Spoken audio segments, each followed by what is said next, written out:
নমস্কার বন্ধুরা। আজকে ডেটের ইন্টারেস্টেড দেখতে পাচ্ছেন নাভিয়া অ্যাপে মোটামুটি 182 টাকা 90 পয়সার মতো প্রফিট হয়েছে। আপনাদেরকে আগেই বলেছি যে আমি যেহেতু এটাতে নতুন করে শুরু করেছি ফর অ্যাপ্রক্সিমেটলি জিরো ব্রোকারেজের জন্য, তো খুব অল্প অ্যামাউন্ট আমি এখানে ইনভেস্ট করে ট্রেড করছি, মোটামুটি বিলো 5000। তো কনজিকিউটিভ 3 days মোটামুটি প্রফিটের মুখ দেখলাম, তার মাঝে বোধহয় একদিন লস ছিল।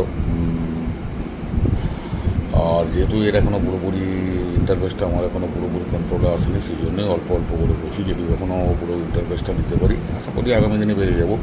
তখন আমি কোয়ান্টিটি বাড়িয়ে বাড়িয়ে করবো। যাই হোক, মোটামুটি 182 টাকার মধ্যে ওই কত 15 থেকে 20 টাকার মতো চার্জ কাটবে, 160 টাকার মতো প্রফিট আসবে। ট্রেডও বেশি নিয়ে 5-7টা বোধহয় নিয়েছিলাম, 1 2 3 4 5 6টা 7টা কোম্পানি নিয়েছিলাম। তার মধ্যে বেশি পয়সা দিয়ে গেছে মোটামুটি ক্রেডিট অ্যাক্সেস দিয়ে গেছে আর এমজিএল মহানগর গ্যাস লিমিটেড। এটা কিন্তু কোনো বায়োসের রিকমেন্ডেশন নয়, জাস্ট আপনাদের সাথে শেয়ার করছি। থ্যাঙ্কস।